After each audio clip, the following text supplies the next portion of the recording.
Welcome to Do Busy Right, helping you organize your information and manage your attention so that they work for you, not against you. We educate you and encourage you by discussing ways to be more effective, not more exhausted. Let's do busy right. Hey there, glad you could join me today. I'll let you know at the outset that I'm still looking for you to send me an email.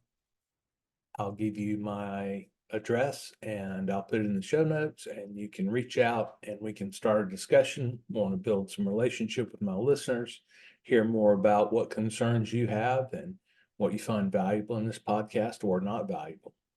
If you can't think of any of that high-blown stuff, just send me your first name and where you're listening from, and just like to know who's out there listening, and maybe we can connect and start building a conversation, because that's what this is all about, is having a conversation.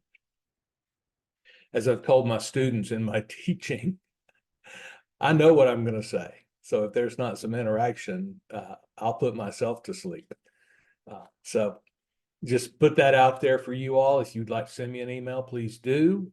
My address is larry@dobusywright.com. Our episode today is all about the 6 things that are necessary for knowledge worker productivity. And I'll get into some of that background, but first I want to talk about a little bit about why that might be important to you, why I think it's important to you, and I hope you'll agree. The podcast here, we're studying knowledge work and how to get better at it. And this touches on a lot of different disciplines, but one of the biggies is management. I think it's very important that we look into management and we begin to think about what management looks like. So a lot of times I discuss management as how we should manage ourselves, how we should be in charge of our own work and our own effort. And I think that's important because I think we're increasingly called on to manage ourselves. If that's something that you're not familiar with or perhaps are curious about, I covered it in episode 11, so you can find that and give that a listen as well. So when we think about managing means many things, but one of those things that it definitely means is watching out for a worker's productivity, helping, coaching, teaching them how to be more productive, and thus a more valuable knowledge work employee. Now, there's all kinds of implications to that. As people become more valuable, the business should share that increased value with them.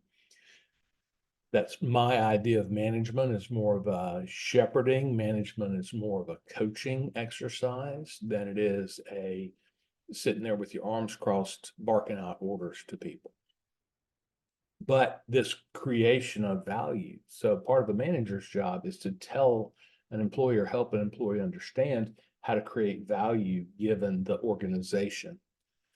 So that's true in companies and for employees and for managers. But this watching out for a worker's productivity also means that we need to watch out for our productivity as we're called on to manage ourselves. So I'll talk about 6 components of knowledge worker productivity as defined by Peter Drucker. I'd suggest that you look at each one of them and incorporate them into your self-management, or look for them in how you're managed, and to some degree encourage that these things are true in your workplace or true with your manager, assuming that you have one. So in this episode, I'll unpack those 6 things and describe how to think about them. And the target is for you to be able to improve your own productivity if you're self-managed, or if you're a manager, begin to see how you could put these things in place for the people that you're responsible for. This notion of knowledge worker productivity has 2 facets, and one is this big picture idea of knowledge worker productivity. So this is at the level of the economy. And one of the things I love that Peter Drucker talked a lot about was the need for managers to improve knowledge worker productivity. His claim is that throughout the 20th century, our global economic progress was based on improving the productivity of manual labor, and there were several ways that that happened. And I go into them in other places. But as we shift over, and Drucker saw this some 50 or 60 years ago, as the economy shifts over into knowledge work, then in order to continue to get those global productivity gains, we need to understand knowledge work and work to make it more productive. Now, there are a lot of different facets to that. As with manual labor productivity, lots of new tools were invented. Robots came online to replace manual laborers, and that factors in at some level to those productivity statistics. But the way manual labor was improved was by studying manual labor and thinking about manual labor, even skilled manual labor.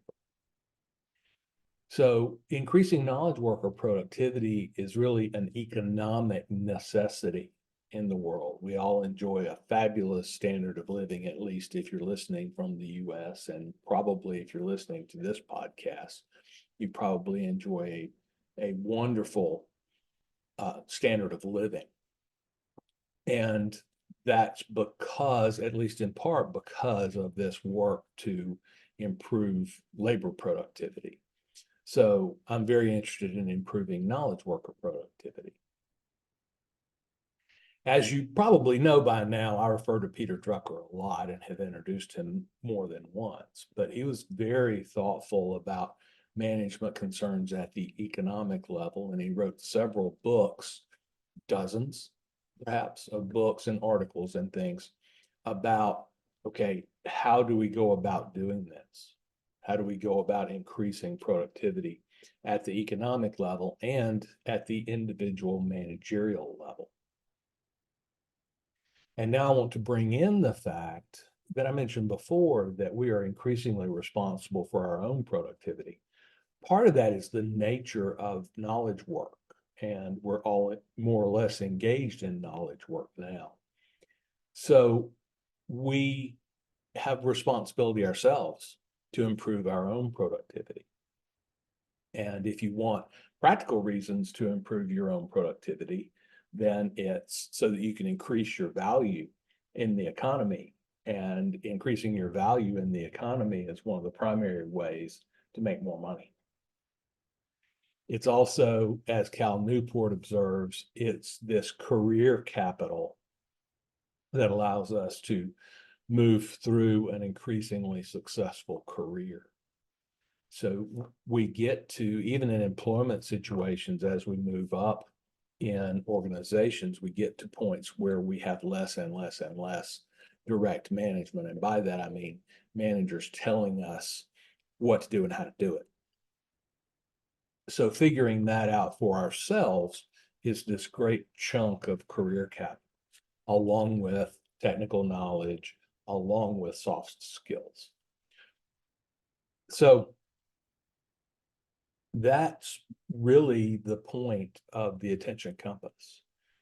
It is I'm going to say, solid first effort at creating a knowledge worker operating system, so that one of the things that we have to deal with is easily dealt with, and that is managing our information, and thus, to some degree, managing our knowledge. So attention compass is all about increasing knowledge worker productivity at the individual level.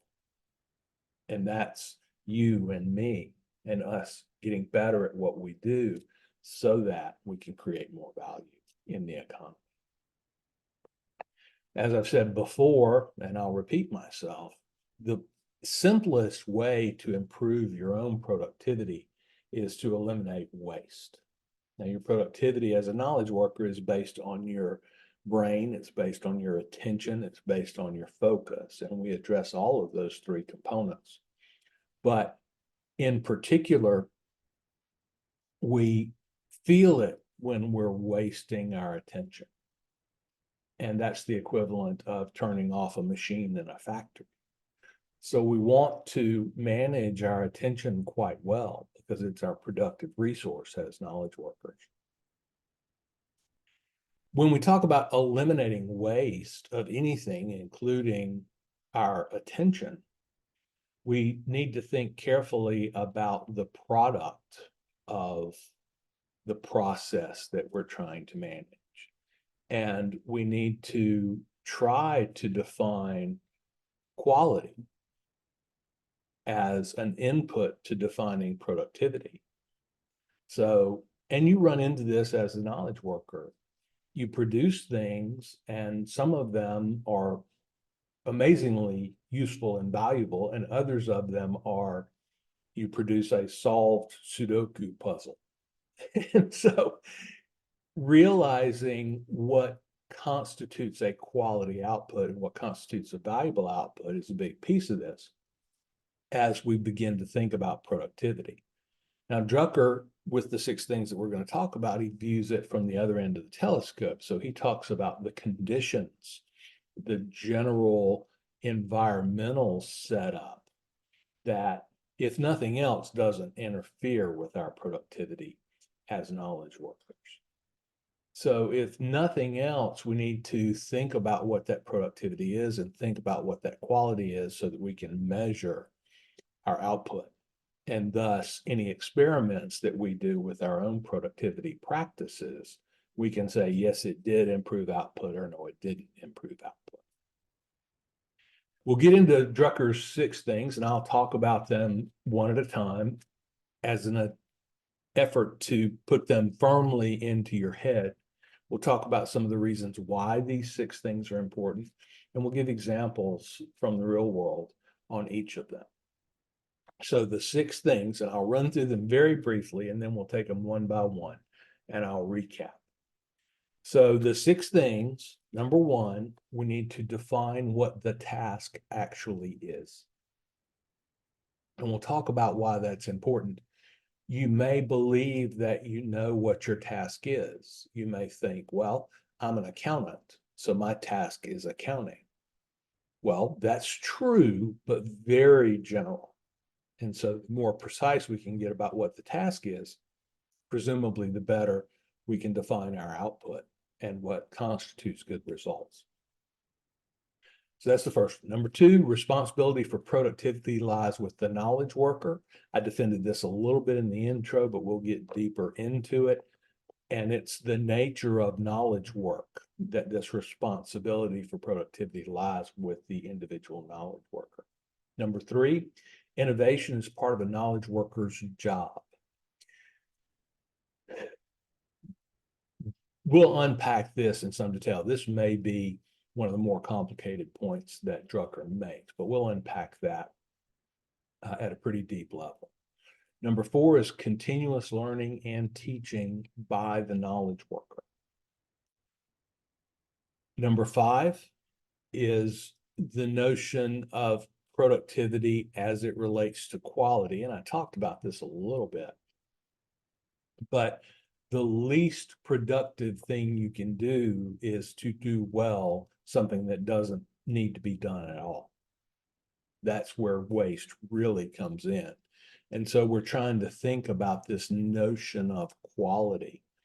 And if we produce an output, how can we make sure that that output matches the quality need of the situation? We'll unpack that to a large degree. And then number 6 is knowledge workers have to want to work for the organization. And that's another one that seems kind of trivial on its surface, but we'll unpack that and get into it as well as we walk through these. So that's the 6 things. And these are things that you can see are somewhat abstract, but they're important antecedents to productivity. Drucker arrives at them from his definition of what knowledge work is. So that's where I want your mind to be as you listen to these things. So the first one is to define the task. And again, we think of this as being, well, of course I know what I'm doing. Well, do we know what we're doing at a precise enough level to determine whether or not we did it well? And that's another question. There are so many components to a knowledge work job. I used accounting before. So many different components to it that you could do some of them to the exclusion of all the others. But that wouldn't be presumably the highest level of productivity, that you need to incorporate all these things into your work. So for example, for an accountant, doing great arithmetic is certainly a part of it, but it's not the whole measure of quality. So as an example, let's think about this podcast episode. So let's think about what task I'm doing. Well, at one level, it's, hey, I'm recording a podcast episode. Well, that's fine. What is it about? How is my communication? Is my communication strong? Because it's about transmitting an idea or sending some information. And so that brings in lots of notions of applicability. Is it comprehensible? Am I using your, give or take, am I using your hour well? Or could I do it in a much shorter time period and thus be more productive? And from my side, being more productive, if I can tell you this in 30 minutes instead of an hour, then I can do twice as many ideas kind of per podcast. So defining the task at that level where you're confident of the quality aspects of what you actually need to deliver. So some of the example reasoning around this, I think we all understand that in the modern economy, managers will say that they want to hire people that are smarter than they are. Well, that's great, but because they're smarter than I am, then they need to help me define what the task is. So we'll pick on our standard knowledge worker, the doctor. If I go to a doctor and I say my elbow's hurting, and he says, okay, well, you need an MRI. And I go, no, you know what you should do? Since I'm paying you, you should give me a blood pressure test. And the doctor's going to say, well, that's not going to tell me anything about your elbow. And so defining the task, defining the process is very much in the knowledge worker's hands. And thinking about that in terms of producing quality output as we define this task. So that's the first one. So think about that in your own work and in your management structure, assuming that you have one, is, are you defining the task? As an employee, are you at liberty to define what the task is? If not, then you may want to think about that a little bit. The second one, as I mentioned before, is responsibility for productivity lies with the knowledge worker. This one sounds a little bit like the first one, define the task. There's a little bit more to it, and it just unpacks a different facet of what we're thinking about. So knowledge workers are experts in their chosen field. And so if we're hiring people that are smarter than we are, that's what we're trying to do. And the expert alone can say what's reasonable in terms of productivity. So we go and we think about, okay, well, I want to accomplish thing X. Well, as the expert, we're the ones that say how quickly X can be accomplished. And we bump into this all the time in knowledge work. People want results instantaneously, and we have to say, well, wait a minute, this takes X amount of time. An example here, my daughter recently had a tonsillectomy, and so medical stuff is kind of on my mind.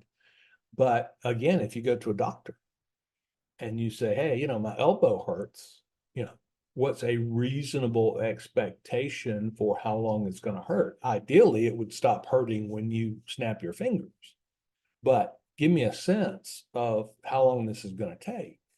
And so that's part of productivity. Give me a sense of what we're going to have to do in order to make the solution that I want happen. Tell me what we're going to have to do in order to get my elbow to stop hurting. And this is a case where the customer's expectations and the provider's expectations may not align. Again, I want to stop hurting now, doc. Give me a shot or something. And the doctor says, well, we're going to have to do X, Y, and Z first. And, if surgery is indicated, it's going to be a good while before you feel any better. These kinds of ideas. So only the knowledge worker can say what productivity actually is. And really only the knowledge worker can say how productivity is achieved. So that's the second one. Responsibility for productivity lies with the knowledge worker. And congratulations, because you're investigating that just by listening to this podcast. You're investing in your own productivity. Number 3, innovation is part of the knowledge worker's job. So historically, in factories, innovation was the responsibility of management. And in fact, management did not want workers to innovate because they needed somebody to stand there and do the exact thing that needed to be done. So as we get over into knowledge work, as the expert, only we can say what constitutes an innovation. Only we can define the leading edge of our practice. And so only we can say where work needs to be done. And so as part of your knowledge work job, you probably need to spend some time considering innovation. And there's 2 components of innovation that we need to think about. So one is innovating on your product. So an example is you go get a house built and you're not an expert in house building, and you just want a new house, and the builder of your house says, hey, we've got a new innovation I studied up on. There's this new insulation and we can put in your walls. Do you want me to design your house with that in mind? Well, I didn't even know that was possible. So in the builder's role as a knowledge worker, they let me know that that innovation has happened and is available. And so that's just a fairly trivial, I guess, example of how knowledge workers work in this innovation. But that's only one part. That's product innovation. That's innovation on results. The other part is innovation on process. And this kind of fades back into productivity. But knowledge workers are the only ones who understand the process to produce their result. And as knowledge workers, we may not understand that terribly well ourselves. If you need a library and a cup of green tea to do your best thinking, and you can demonstrate that that's true, then that responsibility lies with you, because nobody else is going to say, well, you need a library and a cup of green tea. Most people think you need an office and a cup of black coffee. So both innovation, both in terms of product innovation and in terms of process innovation, is something that is part of your job as a knowledge worker. So thinking about that, of course, this resonates again because attention compass is part of a solid knowledge work production process. This management of information is very important to knowledge workers. So it's something to think about as you're innovating in the processes that produce your knowledge work. On the other hand, I don't know what you do. So I cannot tell you. I'm a highly educated business guy. I've been to lots of different classes and I've thought about this stuff a lot. But if your job is tax accounting, I can't tell you how to improve your product. By the same token, it may be true that your manager can't tell you how to improve your product.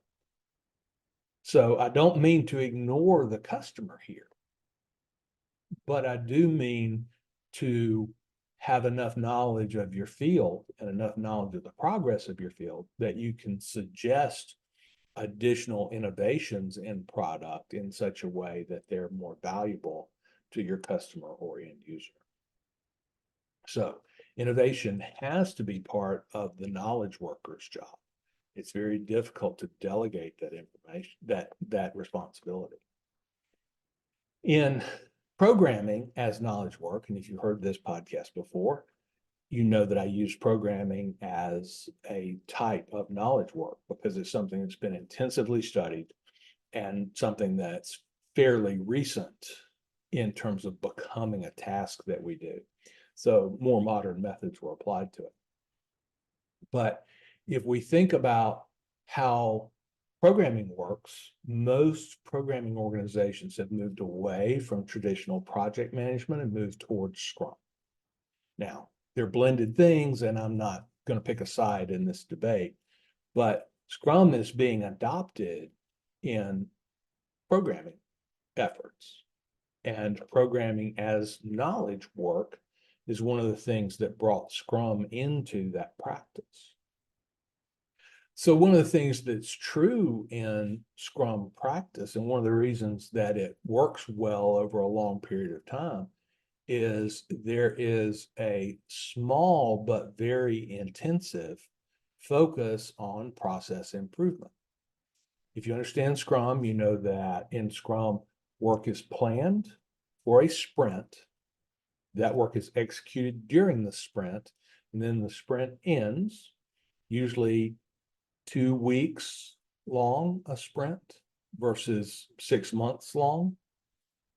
And at the end of that period of time, the product is reviewed and customers are brought in all these different things. Well, one of the things that is lesser known about Scrum is that Scrum process insists that one of the tasks that you bring into every sprint, it's called the Kaizen.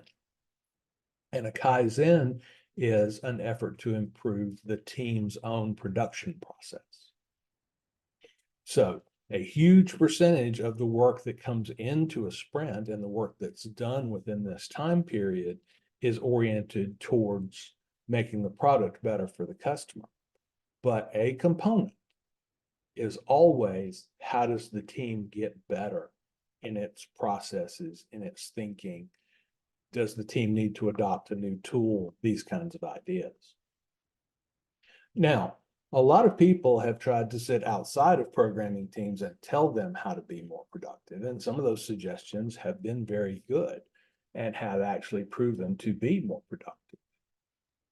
But there's a component at which teams are, I'm going to say, idiosyncratic.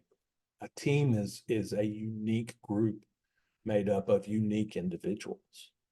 And so there's a level at which the team best knows where it needs to improve. And the fact that this is baked into Scrum practice, I'm proposing as evidence that process innovation is really part of the knowledge worker's job and can't be exclusively delegated to management. So when you think about creating more value, getting better at your job, think about the fact that innovating your process and innovating your product is part of that creation of additional value. That's the first thing I want you to think about.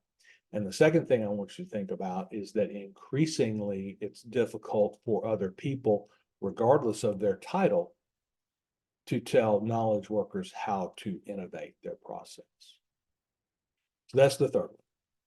The fourth one, continuous learning, and in parentheses in my notes, I've got and teaching, because Drucker puts a huge emphasis on the teaching aspect of this. And this kind of goes back to innovation. So the responsibility for learning more technical aspects of your chosen profession, that responsibility is on the individual knowledge worker. And there's evidence of this in lots of different areas. One example is in most professions, the notion of continuing education becomes an important notion. If you want to be a realtor, for example, every year you have to give evidence that you engaged in some number of hours of continuous learning. Doctors have to do it. I'm pretty sure lawyers have to do it. So all of these knowledge work categories wind up by their professional regulating bodies. All of these professions wind up being forced, for lack of a better word, required to engage in this continuing education. Well, it's pretty interesting because while there is a requirement to engage in continuing education, there's not a curriculum. There's not, oh, well, if you've been a realtor for 3 years, then your 12 hours of continuing education this year need to be focused on this thing and that thing. Instead, what professional bodies do, partially in realization that this learning is specific to the individual. They say, well, you've got to have 12 hours, but you can pick and choose what you want to learn about. So you can pick and choose learning about something that makes you a specialist in that subset of the work that realtors do. And I think that's evidence that this continuing learning is the responsibility of the knowledge worker as compared to a curriculum handed down by the governing body. Now, that said, as young knowledge workers, as knowledge workers early in our careers, most knowledge workers begin their careers at university. We are, in fact, taught based on a curriculum, and we do check off a list.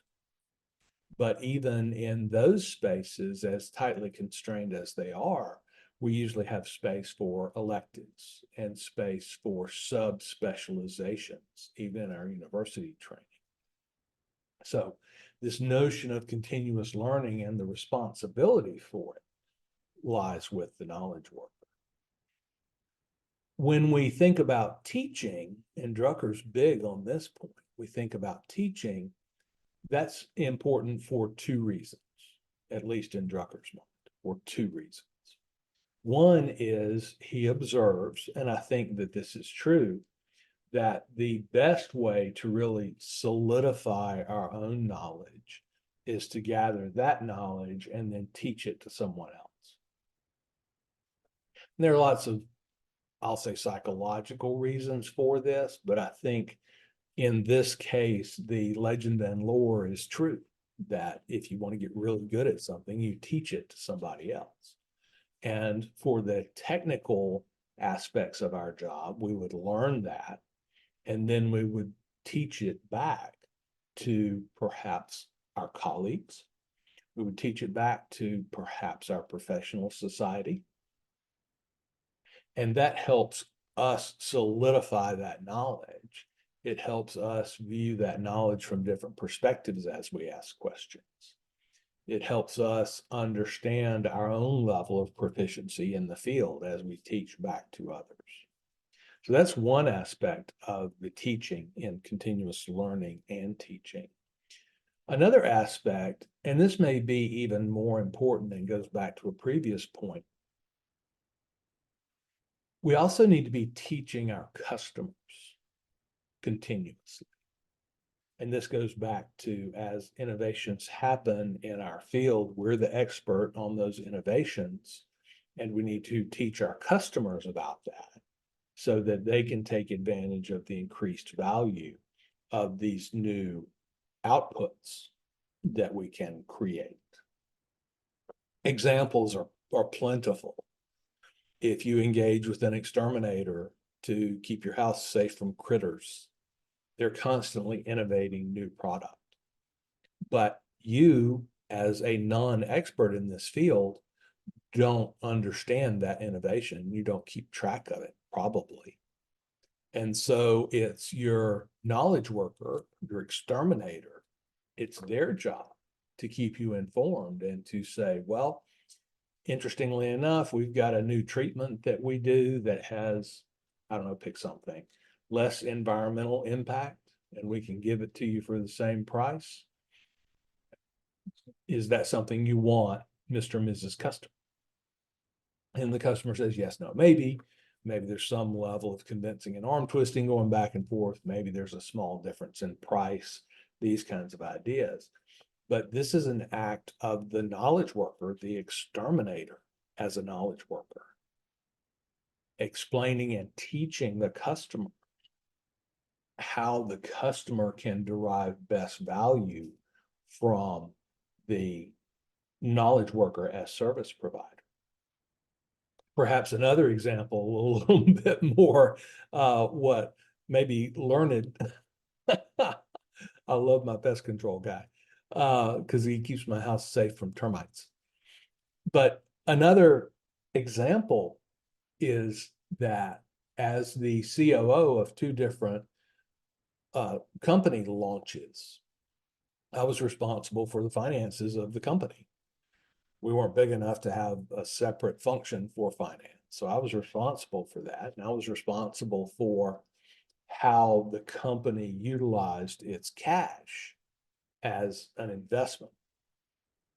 And I had not worked in that role a lot. And I met with the accounting firm that we had hired. And fortunately, the accounting firm in question was very knowledgeable about managerial accounting. Managerial accounting is this notion of you use the finances, you use the cash, you use those reports that accountants produce in order to find strengths and weaknesses in your business that then management of the business emphasizes or corrects, as the case may be. But understanding what those reports were good for and what those reports told me was a challenge. And even at the time, I had an MBA, I had a PhD, I had studied accounting, I knew about accounting. I just briefly touched on it in MBA school. And so I went to the accountants and I said, okay, I don't understand what the value of this tool is, and asked them to sit down with me and tell me and explain. I forget the exact example that they were reporting to me, but why are you sending me this number? This ratio, if you will. I don't understand what it's good for. So they were able to sit down with me and say, oh, well, that tells you about how this thing's working relative to that thing. And it should be lower and not higher. And we've seen other companies engage in these kinds of tactics in order to improve this ratio. And they really educated me about the tools that they were able to put in my hands. They educated me about the value of the products that they were producing so that I could capture some of that value through making my organization financially run better. And so this continuous teaching, both back to other subject matter experts, back to your professional community, and particularly out to your customers. And if you're in an organization, out to the people who use your output, even within the organization. So even if you don't have actual customers, to utilize this strategy with the people who use what you produce and really teach and train them about the value of the products that you're producing. In particular, the value of the products that you're producing as you innovate, which was back to point 3 or whatever it was. So continuous learning and teaching of other professionals and your customers. And that's something that the knowledge worker needs to be continually engaged in order to provide more value out to the world. Number 5 is a notion, and we touched on this a little bit, the notion of productivity and quality. We have to recognize the fact as experts, as knowledge workers, we have to recognize the fact that we define what constitutes quality. We know that there are limits to our own capabilities, and there's certainly limits to the quality that we should be producing, because quality is a function of cost. Well, I don't know, quality is a function of cost, but the two are related. And in many cases, the greater quality of the work, the more expensive it's going to be to the customer. As a knowledgeable provider of knowledge work results, I need to be very conversant with my customers in that respect. And to say to them, well, yes, I can reduce, go back to coding.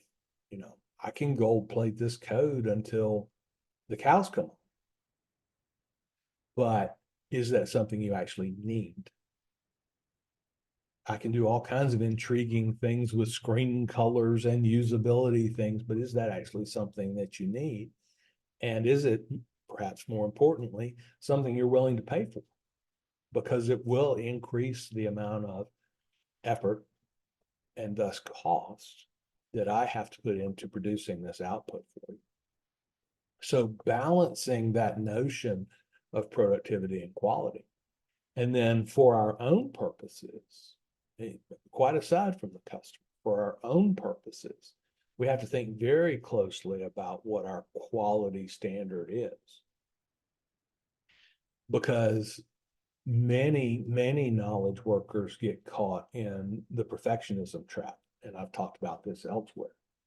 But we get so involved in producing the next great, beautiful output, whatever your output is, that we don't often, let me rephrase, we often fail to consider that we're increasing the cost. And even if we don't pass that increased cost on to our customer, it still is a cost. And as a cost, somebody's going to pay. And so we need to be well aware of this relationship between productivity and quality. So there's an efficient quality. In other words, there's a level of quality that is efficient. So if you were building houses and somebody that was pretty naive about houses came up to you and said, well, we have a split level house and I'm used to having elevators. So I think we should put an elevator in the house. Well, people who aren't naive about houses know that an elevator is a very expensive, I'll say, luxury item. Can you get an elevator in your house? Yes, you can. It's expensive in terms of space. It's expensive in terms of equipment, and it's expensive in terms of labor to get it installed and working properly. So as we talk about quality, we need to be very careful to make sure that our customers understand the value of quality. Now, what this means is that as we have these quality discussions, we need to involve our customers and help them understand what's going on. This goes back to the notion of the exterminator and the new chemical. Hey, Mr. Customer, here's the pros and cons of this. Yes, it has these features, and yes, those features have this cost. I think it's a good idea, but you're the one spending the money. What do you think? And then this way we balance quality with cost, and we more closely hit this amount of quality that is efficient for the individual customer. Some people want Mercedes cars, other people don't. And so as a knowledge worker, it's our responsibility to help the customer understand the increased value of the more expensive product, perhaps, but also the lower cost of perhaps the lower quality solution to their problem. Sometimes you go to the doctor and all you need is a Band-Aid and an aspirin. And it's the doctor's responsibility to help you understand that and to see that. So we're responsible for productivity and quality and balancing these things. But we also have to recognize that quality is not something that we can do strictly by ourselves. We have to, defining quality, that is not something that we can do strictly by ourselves. but we have to involve our customers. And again, if you're in an organization, the people downstream of your process are your customers, and helping them understand what's going on, help your boss understand what's going on with this trade-off of quality and productivity. So that's number 5. Number 6 is, and this is a really interesting one as well. Number 6 is knowledge workers have to want to work for the organization.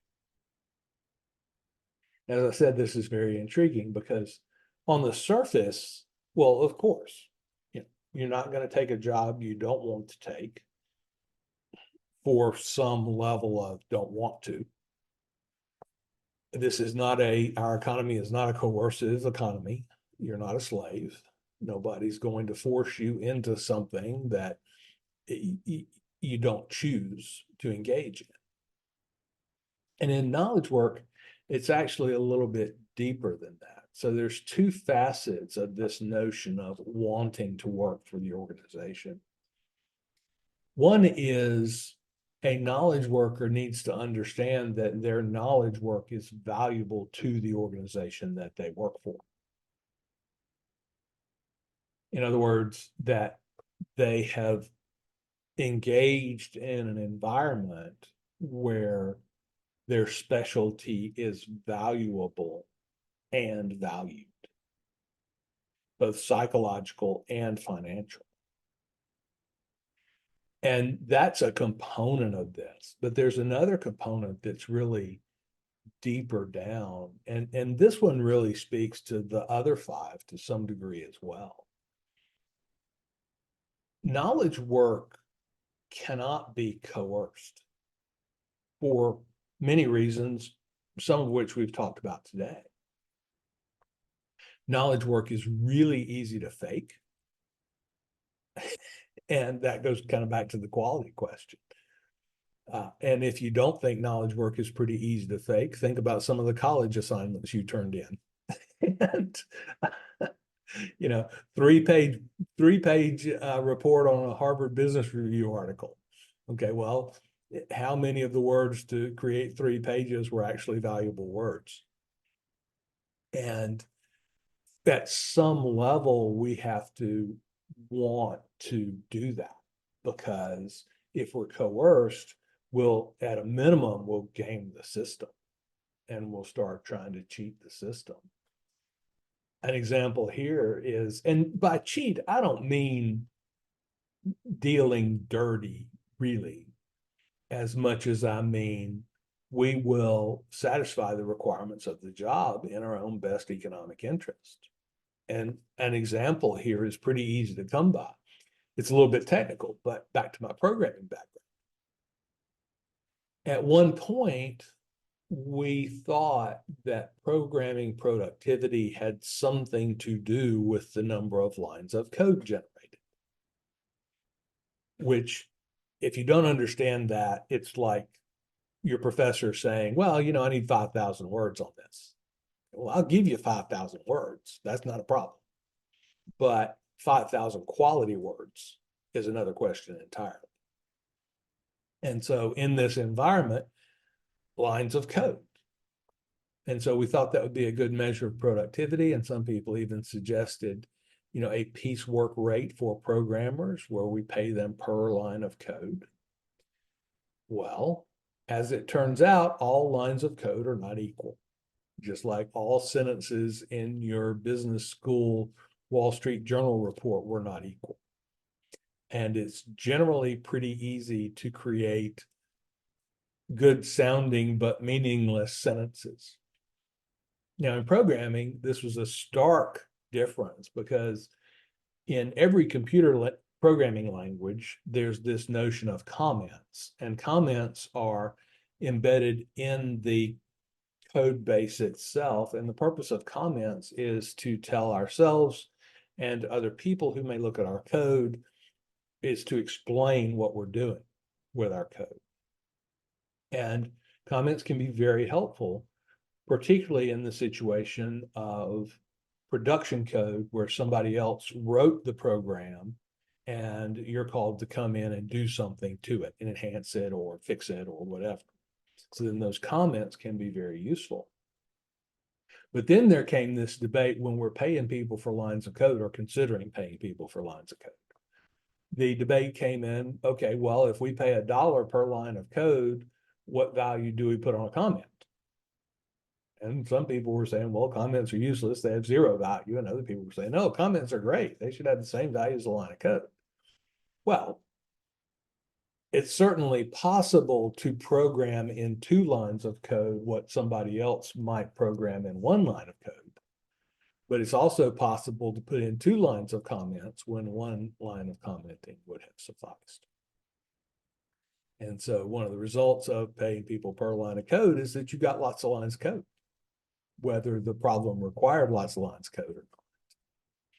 And so this is making the point that it's very difficult to coerce knowledge workers. And so we have to want to work for the organization, and we have to want to think that what we're doing is valuable. And we, the knowledge worker, has to want to do it well. And that's a real responsibility. By well, some people mean, oh, I'm going to try to produce 100% quality all the time. Well, maybe. I think doing one's work well is doing it economically for the end user. Now, don't get me wrong. I charge high rates for my time, but I want the value equation to be there as well. And so wanting to work, wanting to get better, wanting to do continuous learning. Again, it's pretty impossible to coerce people to do knowledge work. If nothing else, just because they'll game the system. And so that's the 6th one, is knowledge workers have to want to work for the organization, both in terms of what they do is valuable to the organization, but also that they have a craftsmanship about them. Each knowledge worker has a certain craftsmanship or craftspersonship about the output that they produce. They take pride in it. Not only do they take pride in the level of quality, but they also take pride in the value delivered by their output. So those are the 6 things. I'll run back through them real quickly just to wrap up our episode so that you have them clearly in your mind and can begin to think about them in your own knowledge work. And I'll take just a minute here to say these are environmental things, and we can approach them or ignore them. We can work to have them be true in our environment, or we can not work to have them be true in our environment. Many of these things are implicit in Attention Compass as we try to give you back your focus and attention by implementing Attention Compass in your life. But also, these things are not within the tool itself. So the tool will help you approach these things. They'll help you define quality. They'll help you think about these things. But they won't do these 6 things for you. So just to be clear about what the product is and what it's not. So here I go, continuous teaching of my customer what my product is, because I'm the only one that understands it at the level that I understand it. That said, in the same spirit of continuous learning from the customer, I'd love it if you would send me an email. My email address is not Larry Tribble. It's Larry@dobusywrite.com. And love to hear your thoughts. Love to hear what your takeaways are from these episodes. If nothing else, let's just start a conversation. Send me an email and ask me how the weather is in the part of the world where I live. Or maybe if you don't already know, ask me what part of the world I live in. And we'll start to have a conversation and build relationship that way. Recapping the 6 things that a knowledge worker's environment needs to have. So the first is knowledge workers define the task. It's our responsibility and it's our privilege to define the task. 2, responsibility for productivity lies with the knowledge worker. Work on your own productivity and don't expect your boss, if you have one, to be able to tell you in detail what great productivity looks like in your field of expertise. Number 3, innovation is part of our job as a knowledge worker. And this is largely because nobody can do it for us. We have to engage with a community of practice. We have to engage with continuously learning and get better at what we do. Innovation is both product innovation and process innovation. 4, continuous learning and teaching. So we have to get back to understanding what innovations are available to us. And we're learning all the time about our specialty, but we're also cementing that learning by teaching colleagues, teach back what we've learned so that we really understand it better. And also this notion of teaching our customers what's available to them, what we can do for them. A little bit of salesmanship, perhaps. Number 5, productivity and quality. They're balanced, okay, through the notion of cost and or effort. So we need to be the guardians of this efficient level of quality, and we need to help our customers or our end users or our boss understand what we're capable of, but also what the cost of that extended quality is. Finally, number 6, we need to want to work for the organization, or we must want to work for that customer, because otherwise we get into this coerciveness, we get into game playing, and we're not looking at this productivity quality question. So I think if you'll take those things on board and think about them, try and build them into your environment. Of course, if you disagree, love to hear from you. If some of this didn't make sense, you've got my email address. Love for you to reach out, and I'll leave it there for now. This is Larry Tribble, Ph.D. Thanks for taking some time to improve your task and information management on the Do Busy Right podcast. The show is dedicated to helping you think about how to get better at working. And we do this by improving your attention and your focus. I believe that your work is not just about your job, but about all the tasks that you do to turn yourself, your environment, and your relationships into what you want them to be. What we're really talking about here is the underpinnings of becoming who you want to be. The primary way I help people is through coaching the Attention Compass process. Attention Compass is 4 workflows and a tool set that support our information, task, and attention management. I help people with big goals to build habits that put them in a position to achieve. We do this by eliminating wasted time and wasted attention. If you'd like to know more, you can find me on LinkedIn or go to dobusyright.com for more information. Have a good week, more effective and less exhausted. Do Busy Right.